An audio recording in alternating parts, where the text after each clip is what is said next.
महाभारत युद्ध में कुरुक्षेत्र युद्ध से ठीक पहले एक ऐसा युद्ध हुआ जिसने मानव जाति को अपने कर्तव्य के प्रति प्रतिबद्धता का महान संदेश दिया। ये युद्ध कर्ण और श्री कृष्ण के बीच हुआ, जिसमें भौतिक हथियार नहीं बल्कि तर्क और वितर्क के तीर चले। दोनों ने अपने अपने तर्क रखे। उनके बीच ऐसा क्या संवाद हुआ जिसने आज की मानव जाति को प्रभावित किया और एक महत्वपूर्ण संदेश दिया। नमस्कार, ज्ञान परिसर आपका अभिनंदन करता है। आइए जानते हैं सनातन धर्म और संस्कृति के रंग ज्ञान परिसर के संग।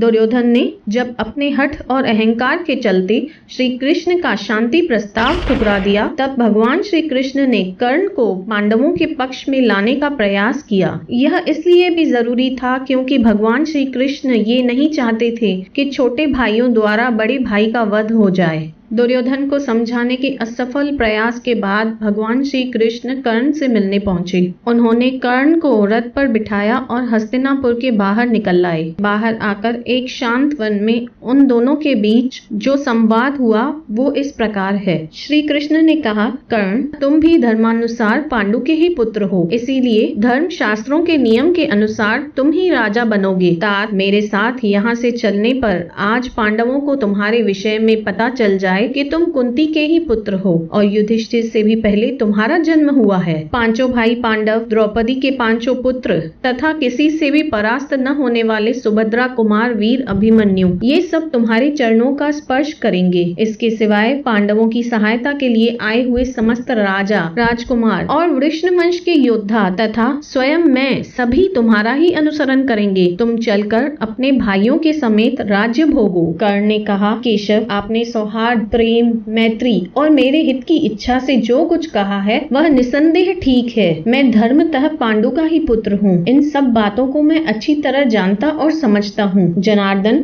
कुंती ने कन्यावस्था में भगवान सूर्य के संयोग से मुझे गर्भ में धारण किया था और मेरा जन्म हो जाने पर उन सूर्य देव की आज्ञा से ही मुझे जल में विसर्जित कर दिया था। उस दीन अवस्था में मैं सकुशल नहीं रह सकता था। मधुसूदन, उसके बाद अधिरथ नामक सूत मुझे जल में देखते ही निकालकर अपने घर ले आए और बड़े ही स्नेह से मुझे अपनी पत्नी राधा की गोद में दे दिया। उन्होंने ही मेरा लालन पोषण किया। अतः सदा धर्म शास्त्रों के श्रवण में तत्पर रहने वाला मुझ जैसा धर्मज्ञ पुरुष अपनी माता राधा उनकी वृद्ध अवस्था में उनके पालन पोषण के उत्तरदायित्व से मुंह नहीं मोड़ सकता। मेरे पिता अधिरथ ने मेरे जात, धर्म आदि संस्कार करवाए। मेरी युवा अवस्था होने पर सूत जाति की कई कन्याओं के साथ मेरा विवाह करवाया। अब उनसे मेरे पुत्र और पौत्र भी पैदा हो चुके हैं। अब मैं संपूर्ण पृथ्वी का राज्य पाकर भी, स्वर्ण की राशियां लेकर अथवा हर्ष या भय के कारण भी यह सभी संबंध मिथ्या नहीं कर सकता। मैंने दुर्योधन का सहारा पाकर धृतराष्ट्र के कुल में रहते हुए 13 वर्षों तक अकंटक राज्य का उपभोग किया है। दुर्योधन ने मेरे ही भरोसे हथियार उठाने तथा पांडवों के साथ विग्रह करने का साहस किया है।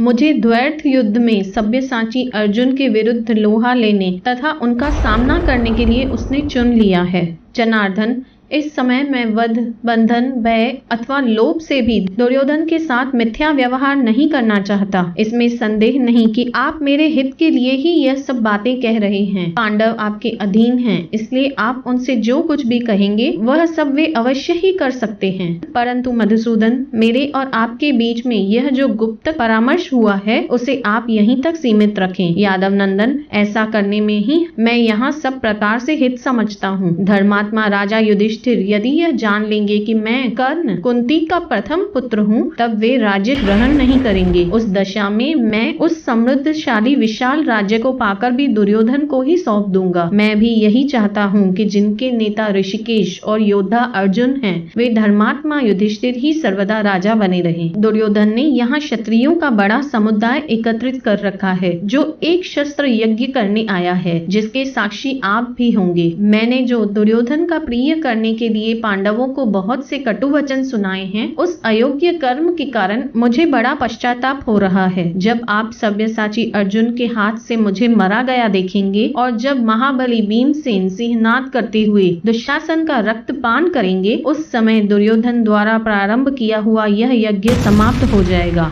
आपके इस शांति स्थापना के प्रयत्न से कहीं ऐसा न हो कि विद्यावृद्ध और वयोवृद्ध क्षत्रिय गण व्यर्थ मृत्यु को प्राप्त हो जाएं और युद्ध में शस्त्रों से होने वाली उस गौरवशाली मृत्यु से वंचित रह जाएं। कुरुक्षेत्र तीनों लोकों के लिए परम पुण्यतम तीर्थ है। यह समृद्धशाली क्षत्रिय समुदाय वहीं जाकर शस्त्रों के आघात से जब मृत्यु को प्राप्त होगा तो उन्हें उत्तम लोक प्राप्त हो। आप इस मंत्रणा को सदा गुप्त ही रखें और कुंती कुमार अर्जुन को मेरे साथ युद्ध करने के लिए ले आएं। भगवान श्री कृष्ण बोले, कर्ण, मैं जो राज्य की प्राप्ति का उपाय बता रहा हूँ, जान पड़ता है वह तुम्हें ग्राह्य नहीं प्रतीत हो रहा। तुम मेरी दी हुई पृथ्वी का शासन नहीं करना चाहते हो। पांडवों की विजय अवश्य भामी है, इस विषय में कोई भी संशय नहीं है। अर्जुन को तुम इंद्र, आग्नेय तथा वायवास्त्र प्रकट करते देखोगे और जब गांडीव की वज्र गर्जना के समान भयंकर टंकार तुम्हारे कानों में पड़ेगी, उस समय तुम्हें सत्ययुग, त्रेता और द्वापर की प्रतीति नहीं होगी, केवल कलह स्वरूप भयंकर कली ही दृष्टिगोचर होगा। इसी प्रकार जो युद्ध के लिए यहाँ पधारे हैं, उन समस्त राजाओं से भी कह देना, आप लोगों के मन में जो अभिलाषा है वह सब मैं अवश्य पूर्ण करूंगा। भगवान केशव की वह हितकर एवं कल्याणकारी वचन सुनकर कर्ण मधुसूदन श्री कृष्ण के प्रति सम्मान का भाव प्रकट करते हुए इस प्रकार बोले, महाबाहो, आप सब कुछ जानते हुए भी मुझे मोह में क्यों डालना चाहते हैं? यह जो इस भूतल पर पूर्ण रूप से विनाश उपस्थित हुआ है, उसमें मैं, शकुनी, दुशासन तथा दुर्योधन निमित्त मात्र हुए हैं। इसमें संदेह नहीं कि कौरवों और पांडवों का यह बड़ा भयंकर युद्ध उपस्थित हुआ है, जो रक्त की कीच मचा देने वाला है। मुझे बहुत से भयंकर स्वप्न दिखाई देते हैं, घोर अपशकुन दृष्टिगोचर होते हैं, मानो दुर्योधन की पराजय के और युधिष्ठिर की विजय घोषित करते हैं। मैं, अन्य नरेश तथा यह सारा क्षत्रिय समाज सबके सब गांडीव की अग्नि में प्रवेश कर जाएंगे, इसमें मुझे कोई संशय नहीं। श्री कृष्ण बोले, कर्ण, निश्चित ही अब इस पृथ्वी का विनाश काल उपस्थित हो गया है, इसीलिए मेरी बात तुम्हारे हृदय तक नहीं पहुंचती। तात, जब समस्त प्राणियों का विनाश निकट आ जाता है, तब अन्याय भी न्याय के समान प्रतीत होकर हृदय से निकल नहीं पाता है। कर्ण बोला, महाबाहो श्री कृष्ण, वीर क्षत्रियों का विनाश करने वाले इस महायुद्ध से पार होकर यदि हम जीवित बच गए तो पुनः आपके दर्शन करेंगे, अथवा अब हम लोग स्वर्ग में ही मिलेंगे, यह निश्चित है। ऐसा कहकर कर्ण भगवान श्री कृष्ण का प्रगाढ़ आलिंगन करके उनसे विदा लेकर रथ के पिछले भाग से उतर गया। तदंतर अपने स्वर्ण भूषित रथ पर आरूढ़ होकर राधा नंदन कर्ण दीनचित होकर लौट गया, जिसके बाद सात्यकी समेत श्री कृष्ण तीव्र गति से उपलव्य नगर की ओर चल दिए। और इस प्रकार श्री कृष्ण के बार बार समझाने पर भी कर्ण ने स्वधर्म का वास्ता देते हुए दुर्योधन को ही चुना। आज का यह वीडियो आपको कैसा लगा हमें कमेंट बॉक्स में जरूर बताएं। हमें प्रोत्साहित करने के लिए वीडियो को लाइक, शेयर और सब्सक्राइब अवश्य करें। जय श्री कृष्ण।